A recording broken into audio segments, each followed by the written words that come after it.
Good morning, everyone. This is Mr. G with the results from yesterday's student council election. We've down to 2 candidates for each position. For underclassman vice president, it's John Lakeman and Ethan Brandt. For upperclassman vice president, it's Thomas Meehan and John Wolf. And for president, it's George Bruce and Kevin Shee. For secretary, Michael Earl is running unopposed. Thank you very much. Have a great day.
Hey guys, good morning.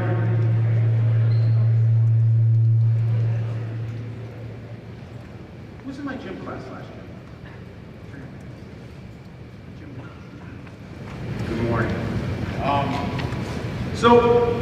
We didn't get an opportunity to retreat last year, which is one of the cornerstones of our experience at CBA, right? Senior retreat, junior retreat, sophomore retreat, and we had a freshman retreat planned, but we weren't able to get that off the ground because of COVID. So I really am happy to have this opportunity to meet with you guys today. And you're going to have some speakers who are going to share some wisdom. Got Mr. Sunning.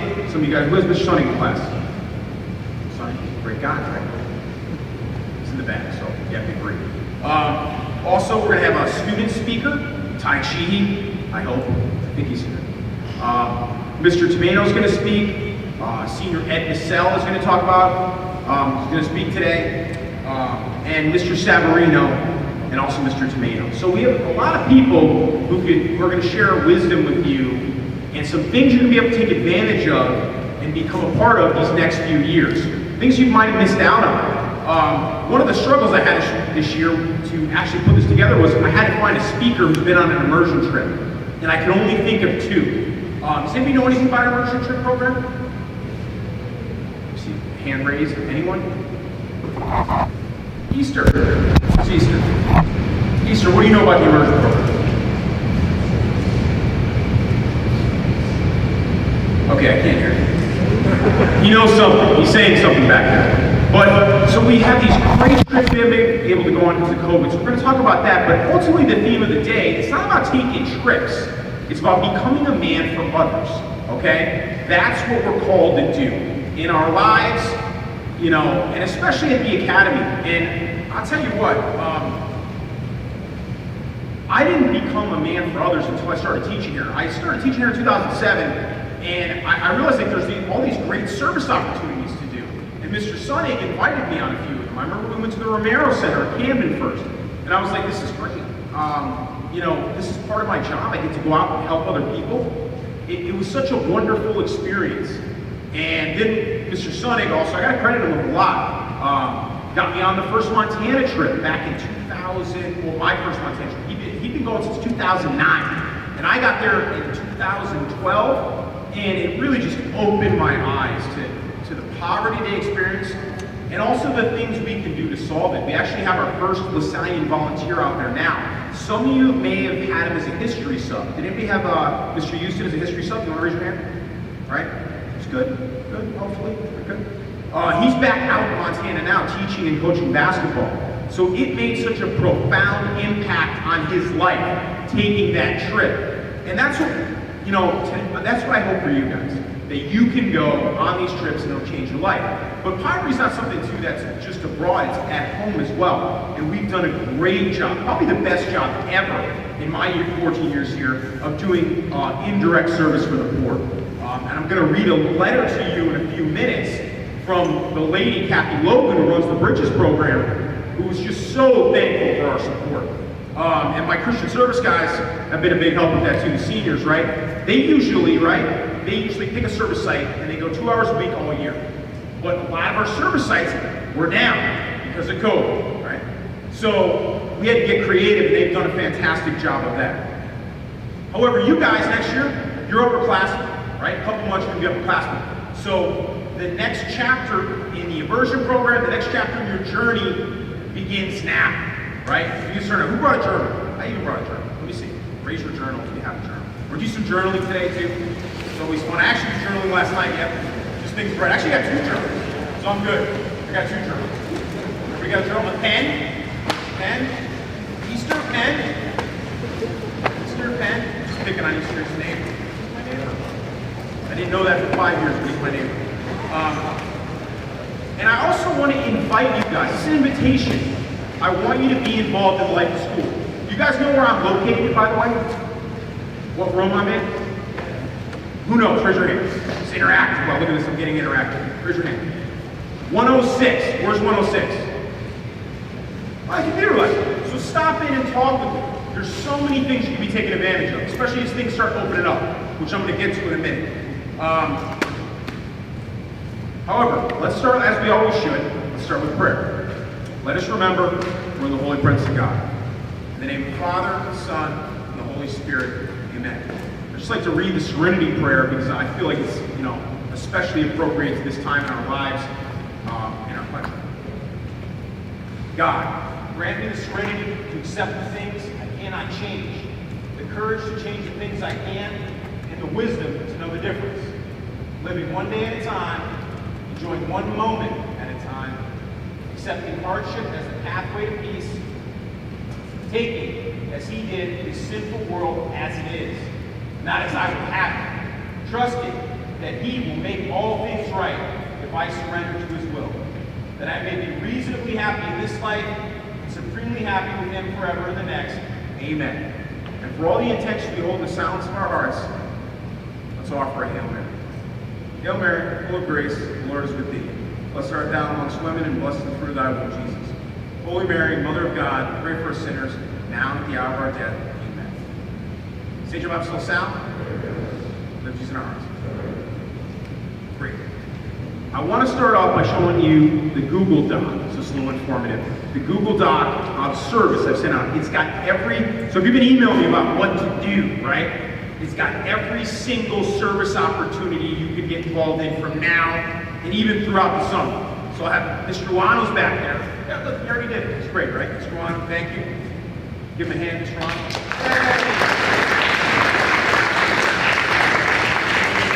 So check it out. Every time something new comes up, I put it on there. This is great.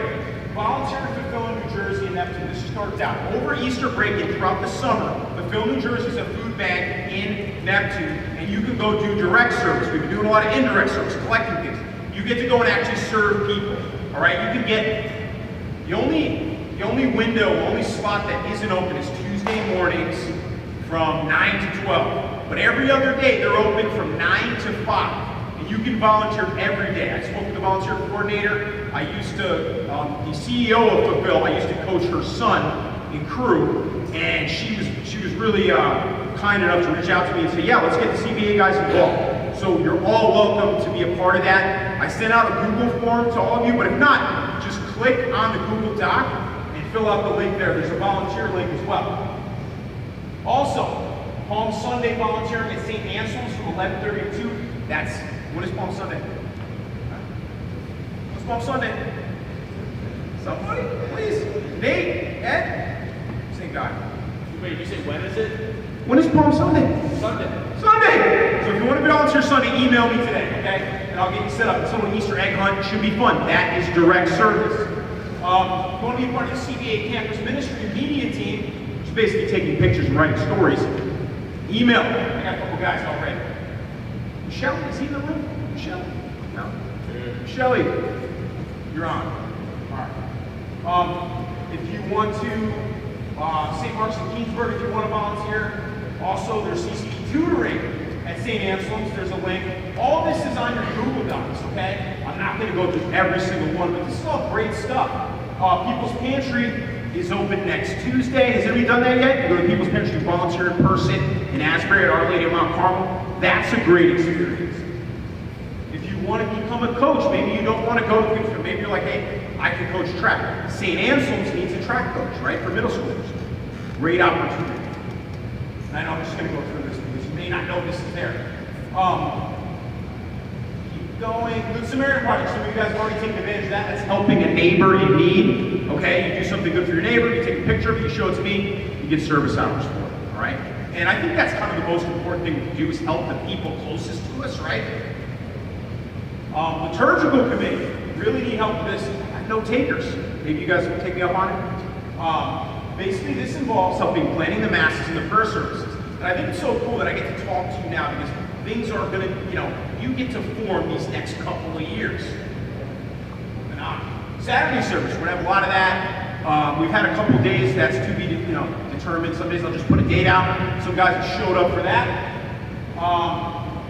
Retreat planning. Looking to create a retreat planning team. You guys are going to be upperclassmen next year. You can be a part of that. That counts as school service hours. Attending morning mass. I mean, with COVID, we had to be a little bit flexible with service hours, but I plan. And also becoming liturgical ministers at mass. These are opportunities for you. I don't know if you ever get, I haven't had a chance to speak with all of you, so that's why I'm taking the time now just to tell you all the things that are out there that you can get involved with at CBA. All right.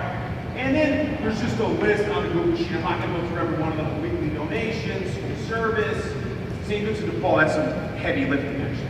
On Saturdays, long-term service opportunities, working with hospice that's opened up to juniors as well.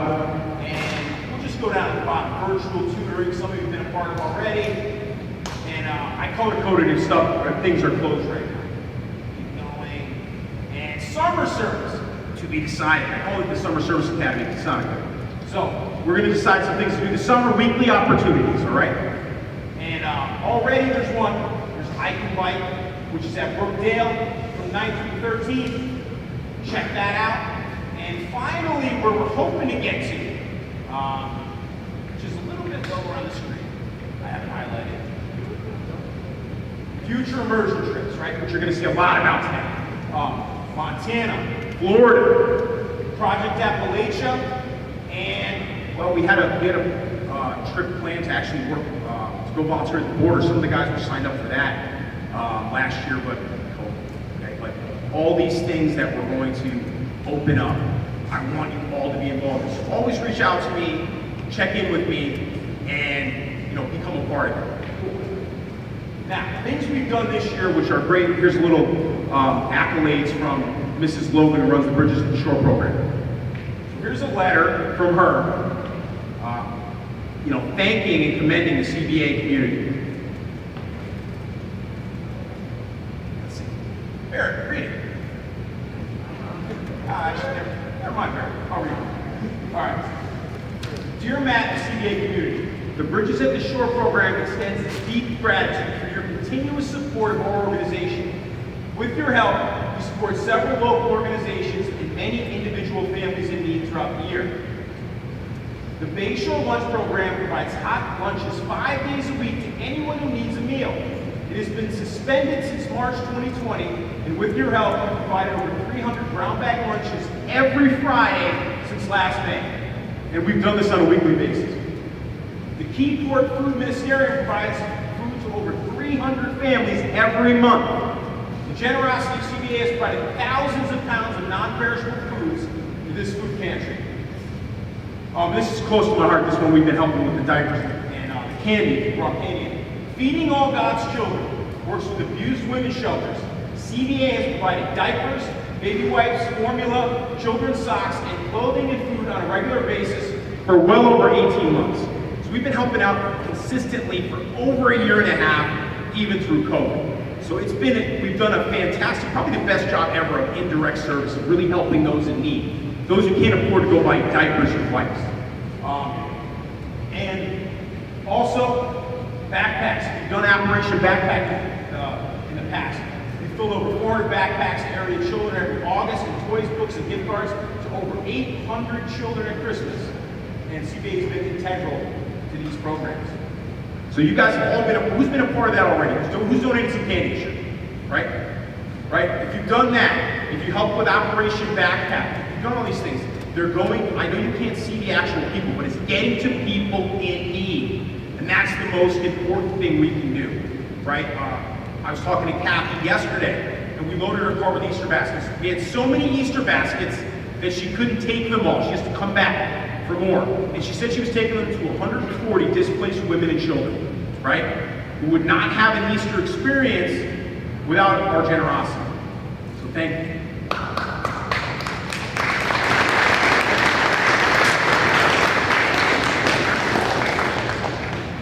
This is all great stuff. Now I'm going to go to slideshow. So this is a little bit of a mix of where we've been, what we're doing now, and what we want to get back to. Because I don't want to get rid of all this direct service. It's been great. But I also want to this indirect service has been great. But I also want to get back to direct service and taking these trips. You guys will love this. I'm telling you. It changes people's lives. It changed Mr. Houston's life, right? You know, he's an interesting story here, right? I invited him to our jiu-jitsu club, right? I said, you should try jiu-jitsu. I was coaching him in crew. Any rowers in there? There's got to be some rowers, right? So I used to coach crew for like 8 years, Mr. Belfort. And I said, you should try jiu-jitsu. So he tries jiu-jitsu. And he gets into it. We go to the submission-only jiu-jitsu tournament. And he has this hour-long fight with this grown man. I probably shouldn't have let it happen, but I did. You know, he was 16, the guy was like 32. But it was awesome. He lost, but it was a great effort. And then he asked, can I go on Montana? And then he goes on Montana as a junior, as a sophomore. He volunteers for 4 years as a collegiate student in Montana. And now he's out there volunteering as a LaSallian volunteer. He's out there doing the work, right? Because he was so inspired to help people in need, right? Just by going on one of these trips. And then he built a school in Africa. He took a mission trip to Africa with the University of Scranton. He saw the poverty. He said he was actually crying when he was working in the AIDS ward. And he said, this is just so terrible. I have to do something about it. And kids were like, so they had a school on one side of the road, and there was this busy highway, and a lot of people lived on the other side of the road. So what you would think, just build a school on the other side of the road. But they didn't have any money. So kids were crossing the busy highway, and they were getting killed, right? Trying to get to school. So he took all of his savings, all of his money, and he built a school on the other side of the road, just so these kids could go there. And his father helped him. He took every penny he had ever saved and did that. And he named it after his mother.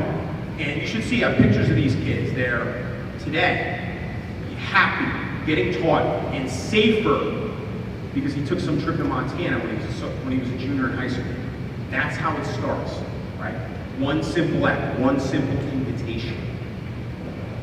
This is a trip from a few years ago. You can see Mr. Houston's right there. He's the fourth one in. These are all guys who since graduated, but you know, I keep in touch with a lot of them, and they say that this trip, look how beautiful it is, right? You can't get past the beauty of the mountains, hiking, it's fun, but you get to help kids who are really in need. You know, kids in Montana, I mean, half of them are born with fetal alcohol syndrome and an addiction to a drug, one drug or another, especially methamphetamines.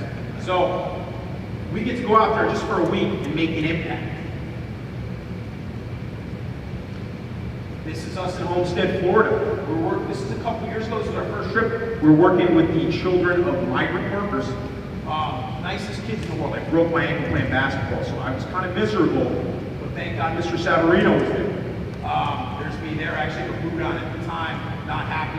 All of these guys have since graduated. I hope one day I have your pictures up here showing into a future class. We actually slept on the floor in air mattresses. It was legit. It was legit service. It was a blast. It was awesome. And these kids were really, really latched onto it. Montana again, beauty. Right? This is us in Costa Rica. We've taken 2 trips to Costa Rica. They've been, jiu-jitsu centered. But what we're doing here is, it's kind of a funny story. I took my credit card out, got denied because I was in another country. They thought somebody stole it. I do the call ahead thing. We're buying food, and we literally drop the food off in a local community, right? And they're just huts. They're living in like huts in this part of Costa Rica. Not, it's a very economic. It varies economically there. We just bought as much food as we could. Our local connection took us to a place that needed it the most, and we just dropped all this food off. It was awesome. This is us shopping.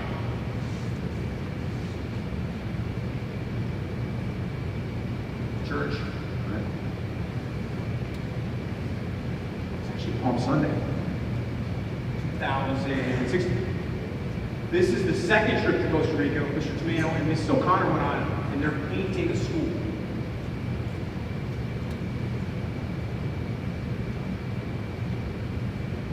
That's great.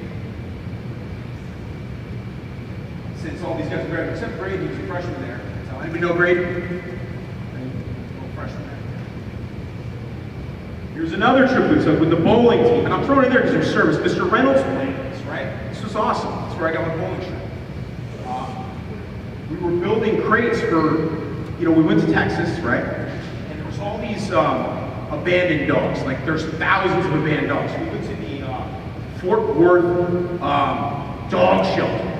And we walked, we fed the dogs, we built homes for the dogs. So they just abandoned, they're just in the streets, they're just left on their own, they're not really cared for. So we did that for a few days while we were there. It was a great service opportunity. It was so nice. Once again, you bond with the guys. It was a fun trip too. Saw a Mavs game. Went to Dead Cowboy Stadium, which is beautiful. Whether you're a fan or not, it's an awesome stadium.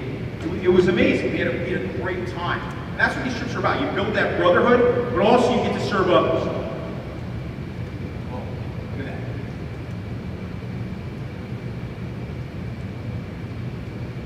And I love the dogs. The dogs are great. This is some stuff some guys did on their own. I can't remember their names right now. Is anybody in this room who did the blanket drive for Texas? So this is what happened this year. They did the blanket drive for Texas in their neighborhood, collected all these blankets and shipped them out. They took ownership and were like, hey, there's a need, I'm gonna address it, and you guys can do that too. This is our diaper drive. The guy called and said, hey, I need diapers. I was like, okay. We did this for, basically in lieu of the March for Life. So our way to show that we respect life, we collected diapers and wipes and other things. So this was our collection, which was insane. Some of this went to Catholic Charities, and a lot of it went to the Monmouth County Diaper Exchange for mothers who can't afford diapers because diapers are very expensive. Blankets.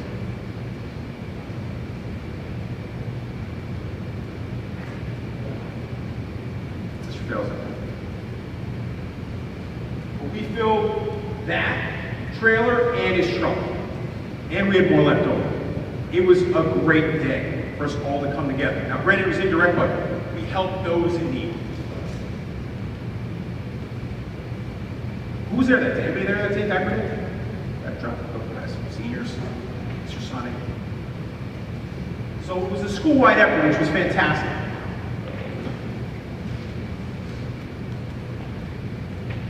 Food pantry, new addition. I'm sure a lot of you guys have brought in food. I was trying to think this summer, like, how do we help, in the time of COVID?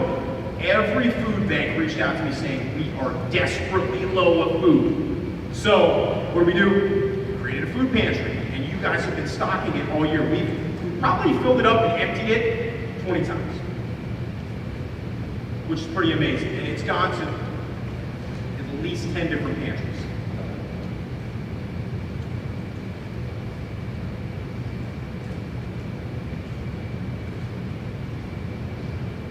This is from a trip in Appalachia. We took 2 trips to one trip to Appalachia. Hopefully we're going to get to go again. They've opened back up. This is where about 6 guys, 2 chaperones, the chaperone being one of them, rebuilt someone's house. Someone so poor, they had no funding, was an injured vet. They literally rebuilt the person's house while they were there for a week.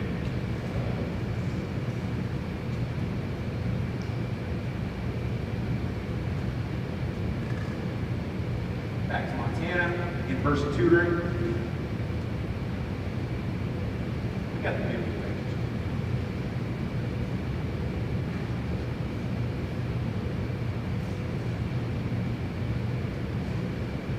That's actually where you stay and eat. It's like a mission house. No phone service. You actually have to put your phone down. You don't have to, right? There's no cell service. It's kind of cool.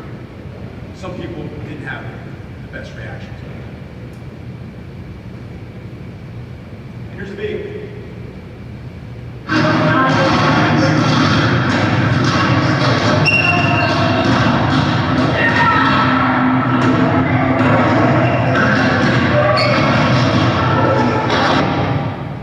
That's how a morning starts. We feed the kids breakfast, right? Because at home they may not get a breakfast. They also give like a late lunch because the kid might not eat dinner. They don't know where they're going to stay. But they start with a fun game of basketball, and that's how you build your relationships. And nice picture. That's the kids. That's what it's all about. Sorry, I'm in my back turn. You guys know how to classroom.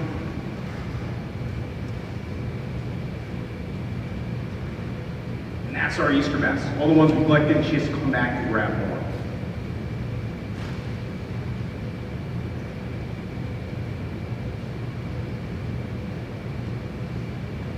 That's from our Florida trip.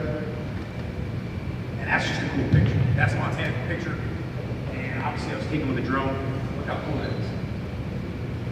That was on Mr. Tomato's trip. That was one of the hikes they did. It was awesome.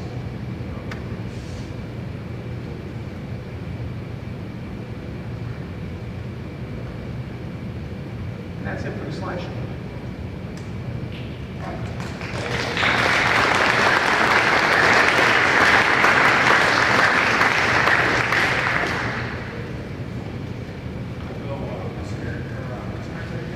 So, being a man for others, I know that was like, it's hard to be talked to a lot. I'm going to give you breaks, obviously.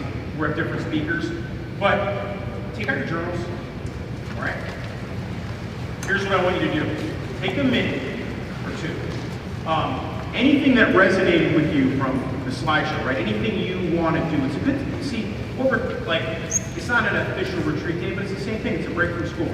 What are some of the things that you want to do in the future coming up, right? And also, what does it mean to be a man for others to you? How do you define that? What are some things you want to do, and what does it mean to be a man for others? Okay?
All right, guys, when you finish journaling, just turn to the person next to you and just share your thoughts. Things you want to do. What does it mean to be a man for others?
I'll share with you what I wrote down, because I was journaling too.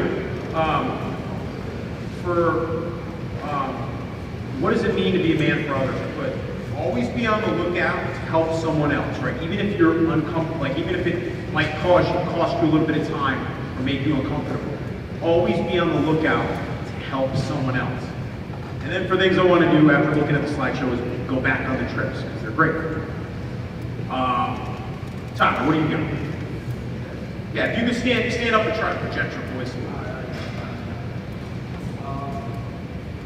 I would love to participate in any of these trips, in any area where there are I feel like this experience seems to be one of a kind and what would provide me with the best valuable me for the rest of my life, as well as allow me to have the opportunity to with my help holding down the rest of their life. Great. Awesome. All right, good. Okay, being a man for others, what's it mean?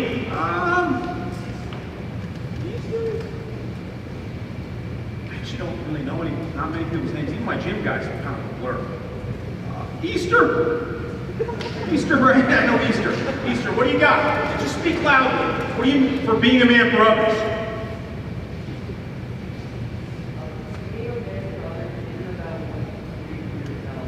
It's about what you do for other people to make your day better. I like that. Good job. Hey, if you ever read the Bible book, or when you go to Mass, you can have Mass today, right? There's the liturgy of the Word, and then the liturgy of the Eucharist, right? So there's Word, there's prayer, and then there's action. So putting your faith into action. Who else wants to go? Something they're looking forward to.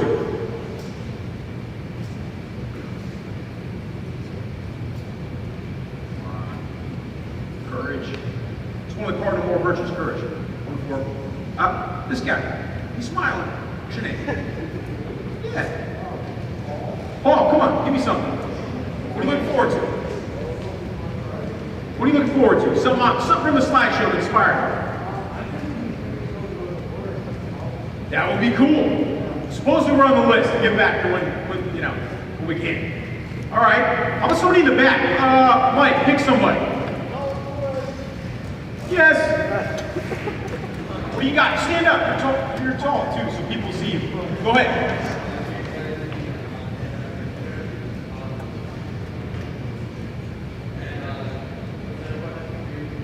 Being a man for others.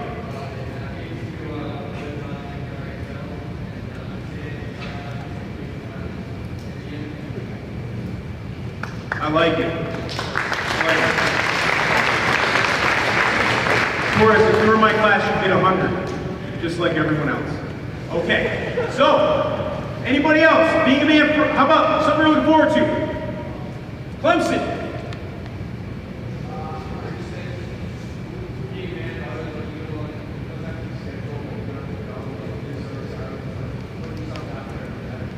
Yeah, it could be somebody right next to you walking down the hall. Good. And one last one. The clapping kind of gets a little energy, so that's good. One last one. Come on, somebody. Little life. Little life. I know it's hard to sit in the gym, though. I don't blame you. Come on, thanks. I heard that, too. Montana, good. We're going to book your flight. All right, great. Here's what I'm going to do now. Let's try to be quiet because this is a video with no words in it, and there's a reason why. And I want you to think about, why does this video, The Good Samaritan, not have any words to it, right? Why is it pure silence? So let's check this out.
journals, I want you to just reflect on what just happened in that parable, right?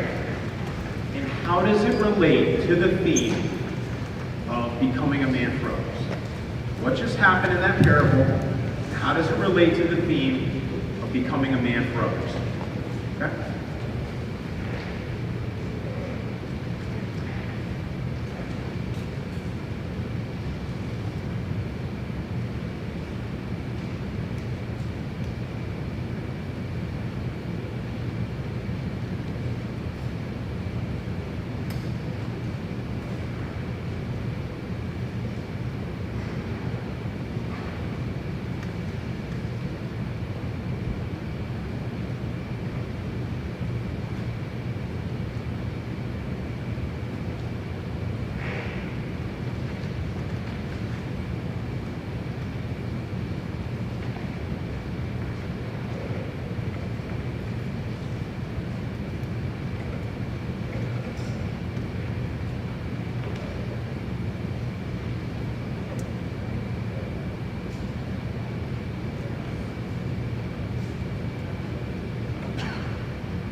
Okay, guys, here's what I want you to do. Just share with your neighbor, the person next to you, what you wrote down, okay? And then we're going to come together.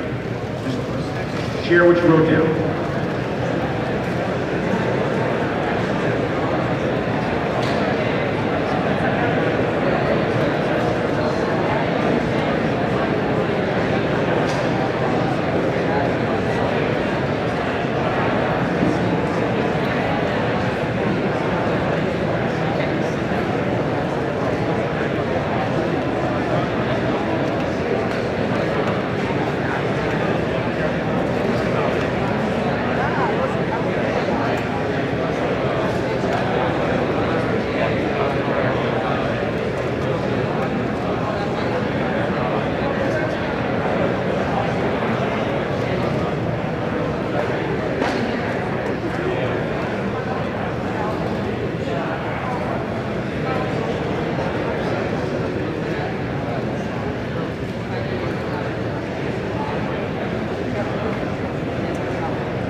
So I think this is a beautiful parable.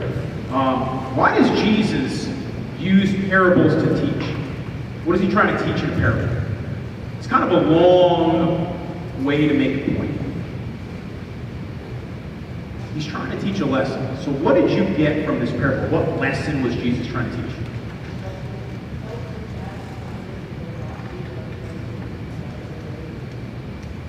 Selfless acts of generosity, right? Actions are louder than words. The whole video is silent, right? That's the point it's trying to make, right? It's silent. It doesn't matter what you say, it's what you do, right? You know, one of my favorite quotes, if you see on my email, you know, what we do in life echoes in eternity. It's from a movie, Gladiator, which now I realize none of you were born when it was made. It's 2000. But it's one of my favorite movies, right? So what you do matters. What are some other reactions from it? Good Samaritan.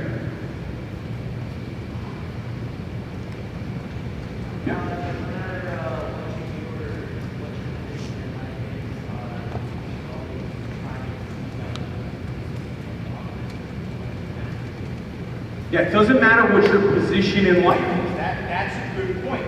Because, all right, you have four people in this parable. 5 coming in. You have the man who's beaten and left for dead. Right? You have the first person to walk by him. Looking at the vestments he was wearing, who was the first person? A rabbi, a priest, right? Priest, rabbi, you're like, oh, you know. So a priest walks by, right? And looks at a man, like, bleeding on the ground. And he's got a reason for doing this. Because he's on his way to the temple. Right? So if he went, if he goes to the temple and he's touched a man who's covered in blood, well, he can't go in. So that's why he walks by and he's like, the temple's more important. I have to get to the temple. Right? Who's the second person to walk by him?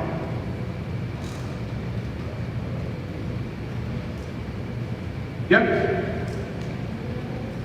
He's coming back from the temple. Good, that's the Levite, the person who assists the priest. So the person who assists the priest to set up the temple, he's coming back. Now, he doesn't touch him either. He sees the priest walk by and he's like, well, I'm not going to help him because then I can't go to the temple. Now, the Samaritan, right? He's somebody who doesn't really follow all the laws. He's someone who doesn't really go to the temple very often. But he knows this. He knows that he should stop and help the person in need. That's the most important thing to do. He doesn't just stop. He picks him up, carries him on his back, puts him on his donkey, and takes him to the nearest inn, right? And he sits up all night looking over him to make sure he's okay. And if he needs anything, if that man wakes up, that beaten, broken man wakes up at any time in the night, right? He's there for him. Like God's there for us. Anytime. Watching out over him. And he gives him money and he says, if I owe anything more, on my way back, I'm going to check on this man. And I will pay that debt. So, it's not about your neighbor who just lives next door to you. It's about anybody we encounter in our lives. Right? And it's a beautiful prayer. I just love that it's silent too, because it just, you know, it just brings the point home that it's about actions that matter, right? And, you know, the beginning of all this was, you know, look at all the actions we've taken this year and in the past, and great job. And it's about continuing to do that. But it doesn't have to be collecting food. It can be simply carrying somebody's backpack. That simple. Okay, let everybody stand up and just stretch. Get a little stretch in, because Mr. Tomato's going to come talk next. Just stand up, right? Get a little stretch.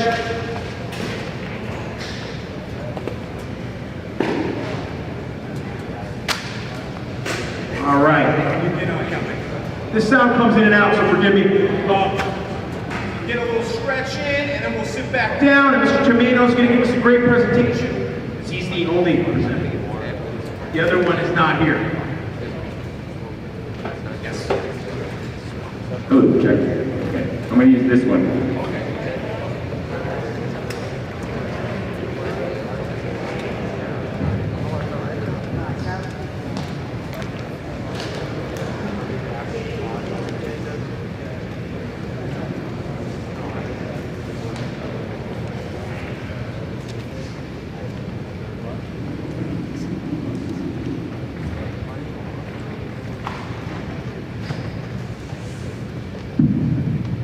Is this thing on? Hello? Can you hear me? Can you guys hear me way back in the cheap seats? Here we go. There he is. I got that line from Mr. Sonic, and now he's in the cheap seats. That's hilarious. All right, fellas, let's start with prayer. In the name of the Father, and the Son, and the Holy Spirit. Amen. St. John Baptist de La Salle, pray for us. Live Jesus in our hearts forever. Okay, Mr. Butler asked me to talk today to you about service, about some of the CBA service trips that I've been on, and the impacts that they've had on me, or that I've observed in the students as well. And these are great trips, and I hope you all have the opportunity. Unfortunately, we're in this crazy COVID situation, right? So there really is not a lot of service trip action happening right now. And that's a bummer, because these are some incredible opportunities to involve yourself in service. Years ago, so I graduated from CBA in 1995. When were you guys born?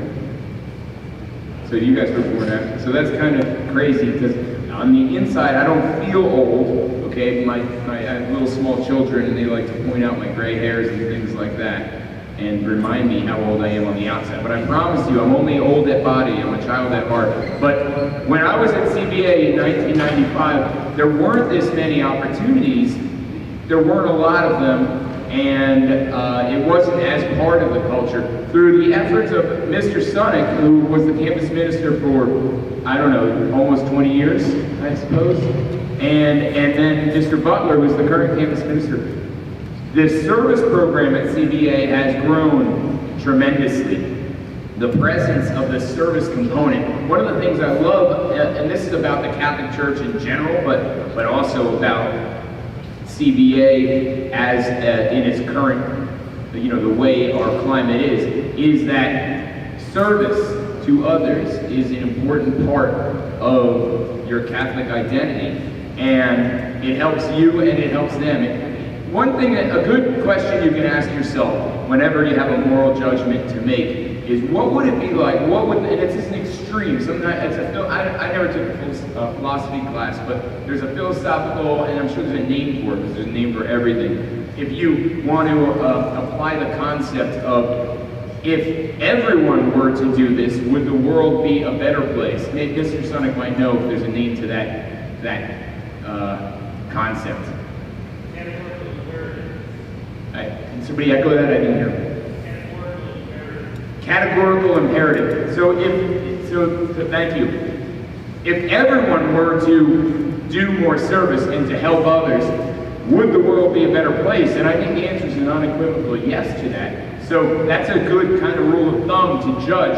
Should I then, therefore, do some kind of service? And yeah, why not? What harm can come from it? And then this is kind of the same thing you can apply in the negative sense if you have a moral decision to make. But let's get on with it. Okay, our love, and I don't have it usually, I don't like to look away, but I have to because I don't have it in front of me. Our love for others is our grateful response to the love God first demonstrated to us. Okay, that is in the Gospel of John. So, here we go. I want you to raise your hand if God put you here. Okay, God put you here. Good. And you were blessed with the gifts, the talents, and the opportunities. So the question is, how do you intend to use them? And I want to be clear, I'm not asking for a sacrifice from you. Okay, yeah, ideally, you could, that would be a wonderful expression of love, to sacrifice something from yourself to someone. But that's not what I'm saying. I'm saying you have been given so much that you can give a ton and still have plenty left over, okay? Because I don't know if you know this, but Monmouth County is the nerve center of the universe. And this is where you live, okay? You are not We'll get to that in a second. You're not born in living in sub-Saharan Africa or Central America or even in some of the difficult cities in our country. You happen not to be there. You happen to be here. You probably have a full stomach. You most likely slept in a warm bed last night, and these are gifts that you didn't ask for. You weren't like looking through the menu before you were born and saying, yes, I think I'd like to live in Monmouth County and have a full stomach and a warm bed. Probably you all know where you're going to sleep tonight, and you probably know when your next meal is. Maybe some of your stomach is growling and you can't wait to go next meal. That's a good thing because you know it's coming, right? So there are so many people in the world who don't have that. So this is called Maslow's hierarchy of needs. Is anyone familiar with Maslow's hierarchy of needs? Some of you are.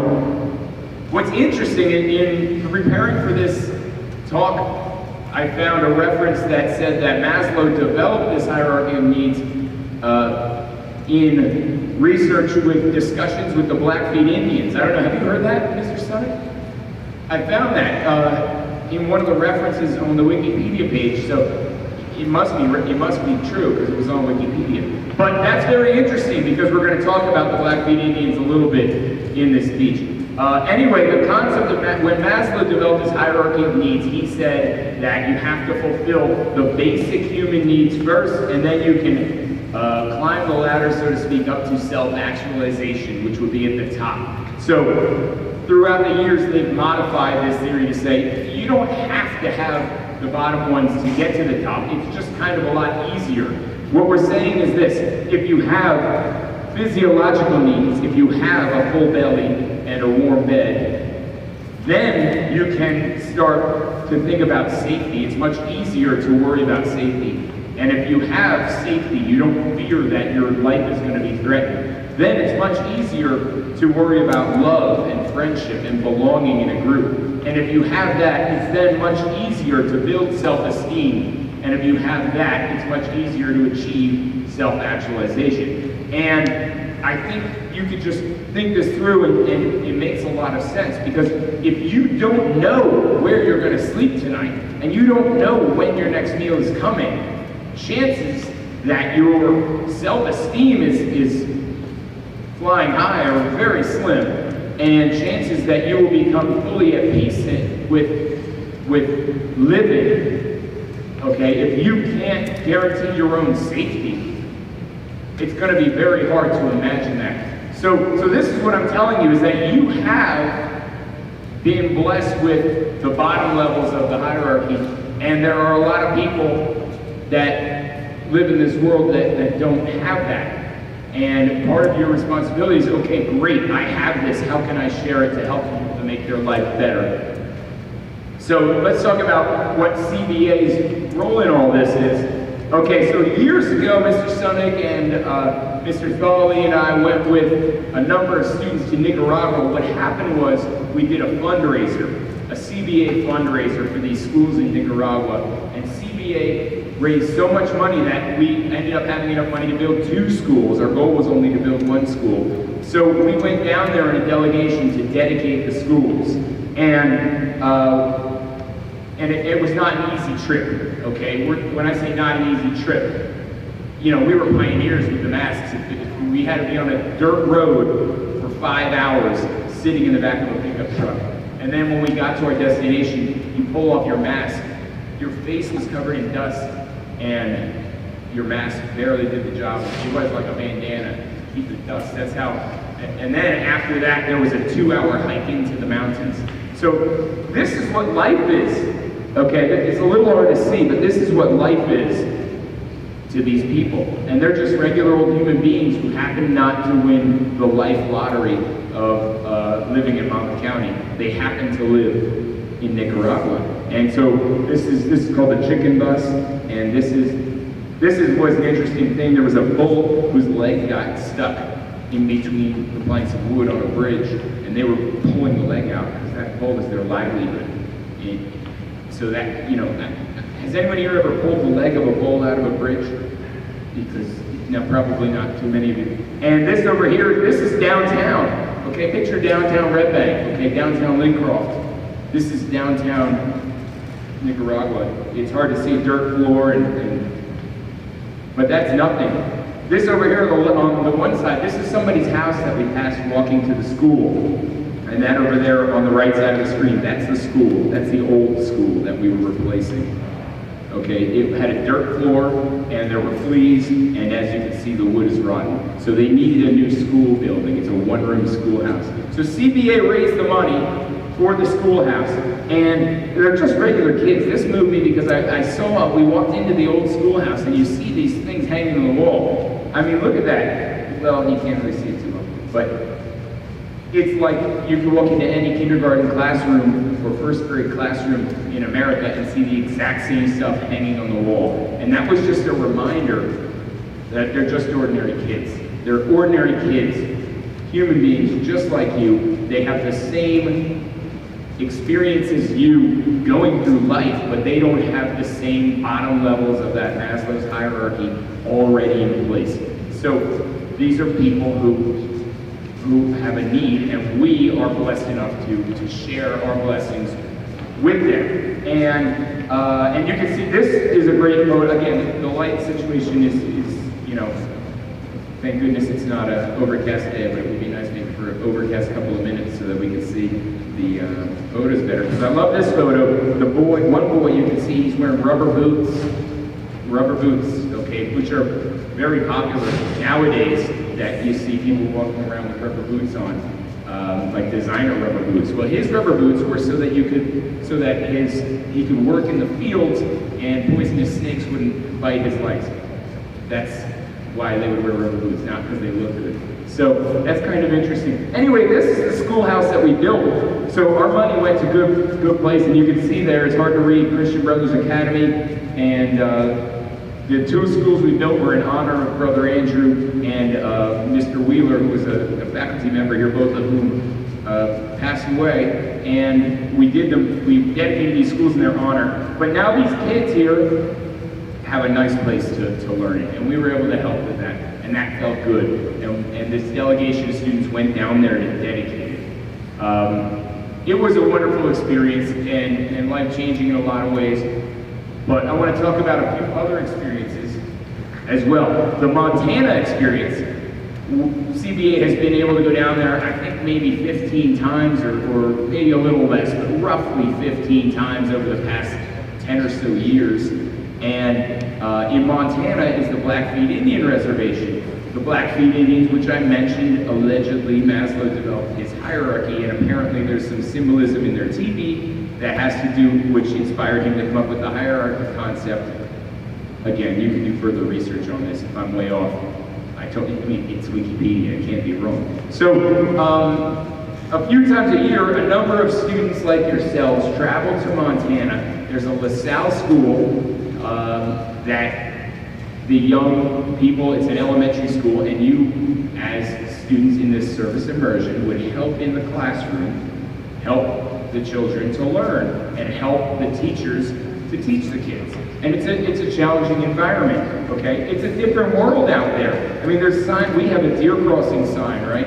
They have, bear country signs, okay? And these aren't, the cute, cuddly black bears, okay? These are your grizzlies, which you don't mess with. And, buffalo, the buffalo herd, and just the open road, you can't see something like that around here. It's an amazing place. Okay, you look over, this is downtown, and those are the Rocky Mountains. Wow, it's crazy. Okay, it's breathtaking. It's a breathtaking place to be. But once again, this is the exact same feeling that I got in Nicaragua. You see the young people, and they're just kids. They're just kids like you. They didn't ask where to be born. They were just born there. And they just go to school just like you. They have the same interests as you. They just don't have those basic needs fulfilled by default. They didn't win the same, lottery, so to speak, of blessings in Maslow's hierarchy. But they're just kids. And that's just a classic, gymnasium situation, right? And this is just a classroom here. These kids are as ordinary as any of you, just trying to learn their math and their history and their reading and maybe computer science, I don't know. But they're just like you, okay? So we can help them, and we're just kids too. So this is, of course, the CBA guys at our dinner table, and it's just a wonderful experience to be involved with. And then the bus that you've become very familiar with on the trip. Okay, so this is kind of a slideshow, I know, which is not the most exciting thing. Those of you who had me in class, know that I kind of keep things interactive and light and try and tell jokes and stuff, but I don't know a lot of you. I will teach a lot of you next year, so if you're taking Java, I might teach you. I probably will. So you would want to laugh at my jokes now so that I think that you like me and I'll give you favor in that case. Okay, that was an example of a joke, so I didn't say they're funny. I just said they're jokes. Okay, let's talk about Costa Rica is another place. So the jiu-jitsu team, which of course Mr. Butler pioneered years ago, has been able to go to Costa Rica on 2 occasions as a combined activity and service trip. So there were activities for the team as well as service opportunities. And in the world, you're going to find poverty that means many different things. So, again, this is a downtown, it's a fish shop. And they just have a cooler which is propped up by 2x4s so that it can drain when the ice melts. And they sell fish and it's fresh and delicious.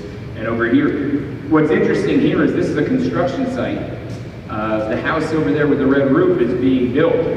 This ramshackle shack on the left side of it, that's where the security guy lived. He just kind of had a little cot that was made from a piece of planks on some sawhorses. So it's just amazing what we consider to be our baseline set of needs compared to people born in other parts of the world. And you're sheltered from this, which is not something that's bad. It's not bad nor good. It's just the truth. It's what happens.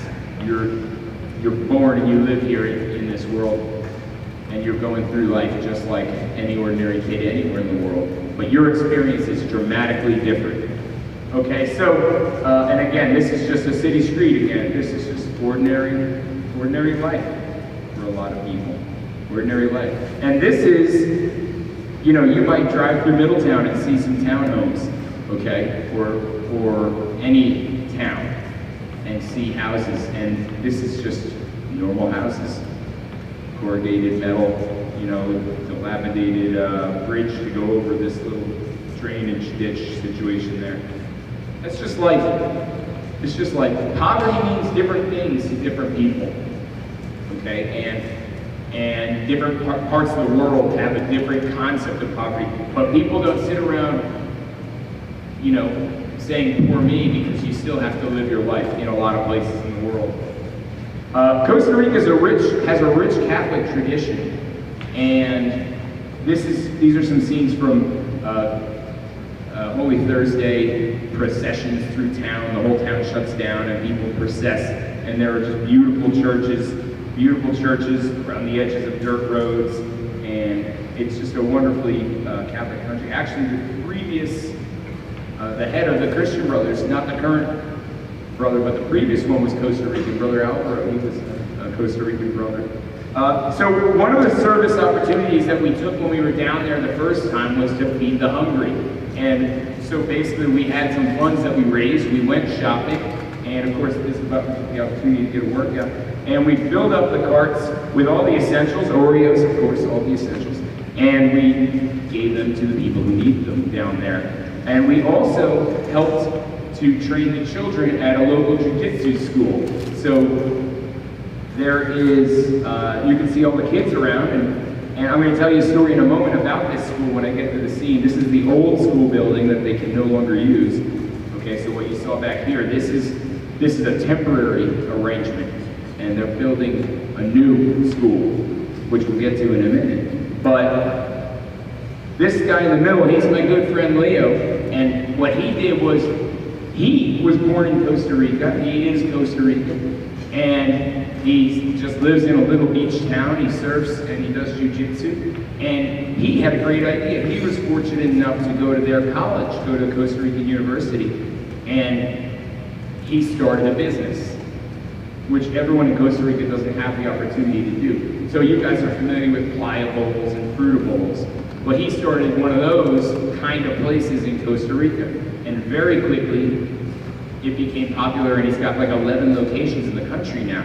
And so he says, oh, this is wonderful. I grew up and went to live in this small town where there's a lot of poverty.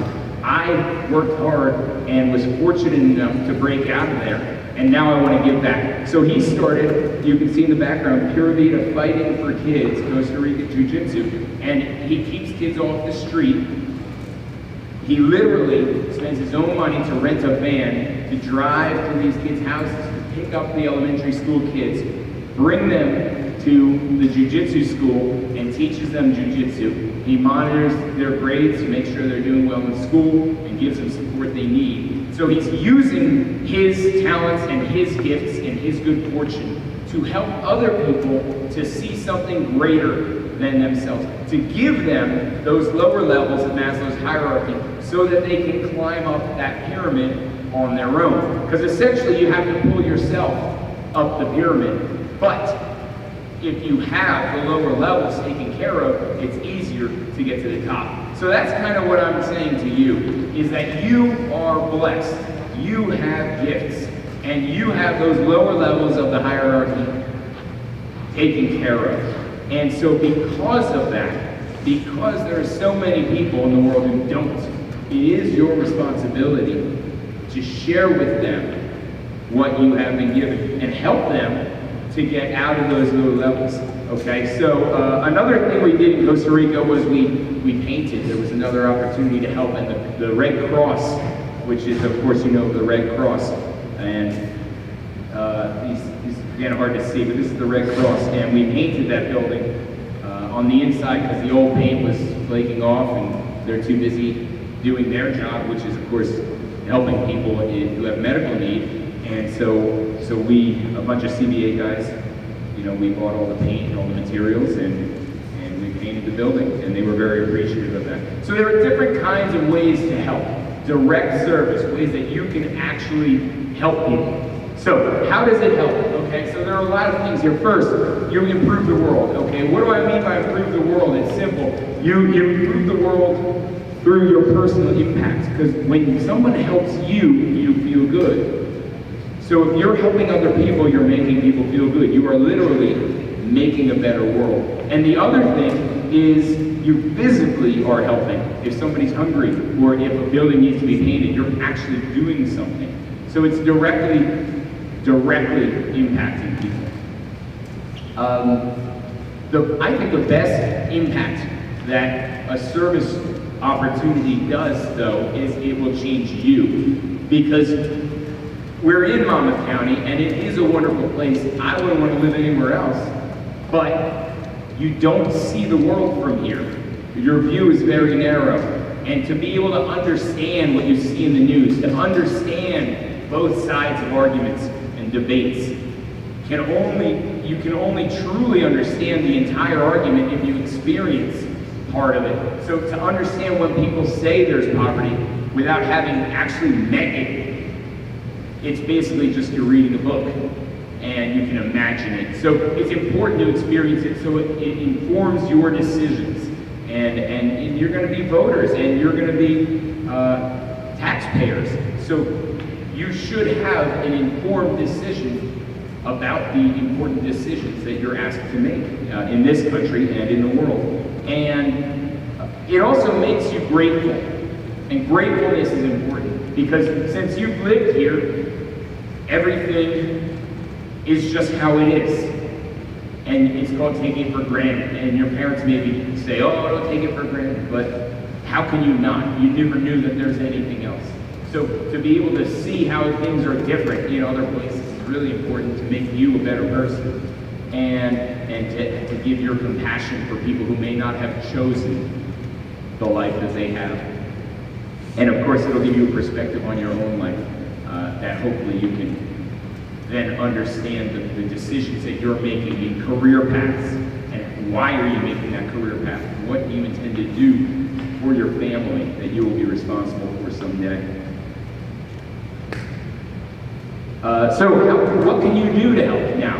What action? Okay, there's always good to give somebody homework, right? I'm a teacher, that's what I do, I give people homework. So what's your homework? There are a lot of different ways you can help. You know, when CBA has food drives and money drives to help other people, just be important. That's the smallest. People say, well, it's the least I can do. This is the least you can do. The least you can do is contribute financially or bring some food in for the food drives. That's the least you can do.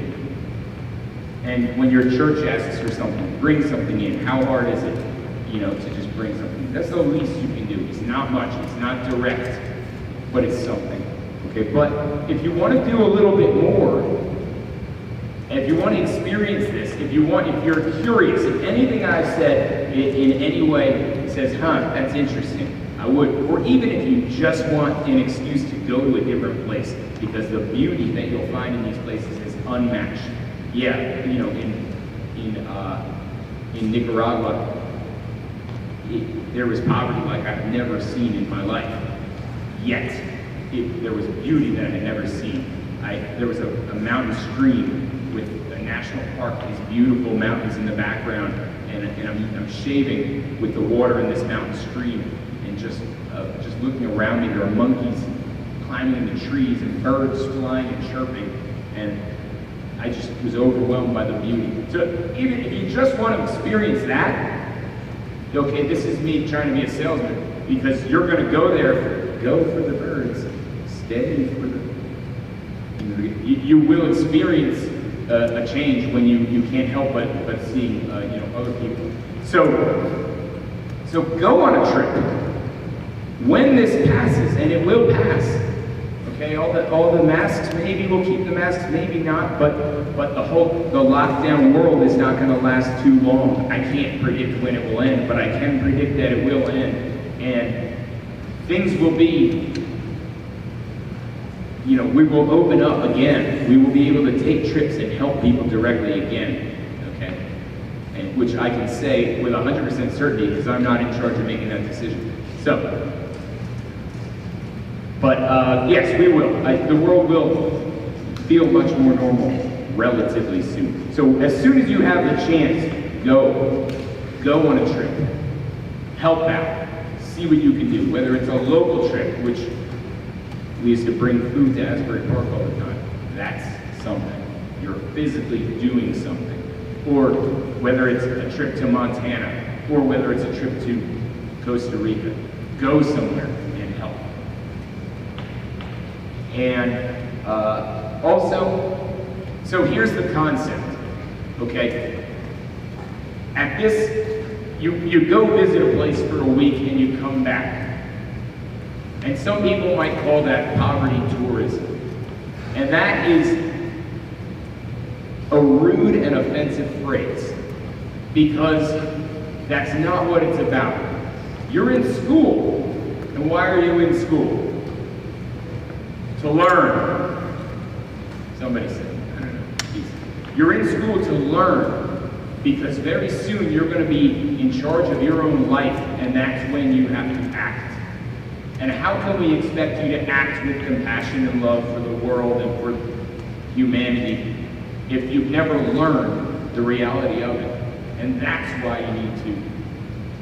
It is a reality of the world that you can truly only learn from experience. So I encourage you to go. Number one, you will love it. They're wonderful trips in beautiful places. Number two, you will grow. You will grow in your understanding of the world, and you will grow in your understanding of the people of the world and your role in this world. So it will also give you that charitable mindset so that as you grow up, start working, start providing, as you do that, you can do so in a way that makes the world a better place. And you can impact the world in that way. So we'll finish up with another quote from the Bible. Whoever is kind to the poor lends to the Lord and will be repaid in full. Okay? So yeah, you might have heard how this country has a credit crisis. People are living on credit, taking out too much money in loans, and eventually you're going to have to pay all that back and bankruptcy and so forth. But this is the opposite. This is the opposite because you're given a loaner to the Lord when you give help to other people, when you give charity, and that gets revisited back on you in blessings in the life and as well afterward. So, are there any questions? I guess I can hang out for a few more minutes, and then I do have to teach third period. But if anyone has any questions about the trips, about the experiences, or about anything like that, service. So, it's your responsibility. And you can choose not to. You can choose to be grateful for the gifts that you've been given and live your life in a perfectly content and happy way. Or you can choose to share. Okay, if we teach kindergartners to share, why shouldn't we teach adults to share too? So, thank you for your attention. You've all been gentlemen, much better than, anything they say about you is wrong. I disagree strongly. You're a bunch of gentlemen. That was another joke. I know you're gentlemen. But thank you. Thank you for your attention. Have a great rest of your day.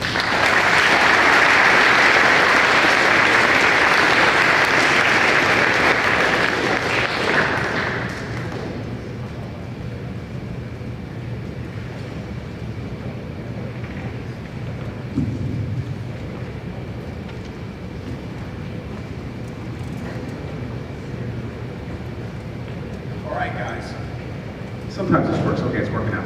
All right, guys. I know it's a lot of information, right? But we're not like talking at you. We're talking with you. So hopefully you absorb some things. And if you have any questions, during we're going to do a break soon. We're going to go outside. There's chairs set up here.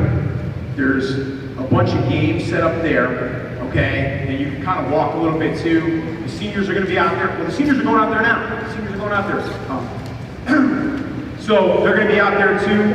I just ask, keep your masks on, all right? Follow the same protocols we do in here. And I want you to also think of some questions while you're out there that you want to ask maybe myself or Mr. Tomato on how you want to get involved. I'll be out there walking around with you. And then we're going to come back in and we're going to take a snack break, all right? We got snacks. All right, so this side of the gymnasium is going to exit out that door. You guys just hold on.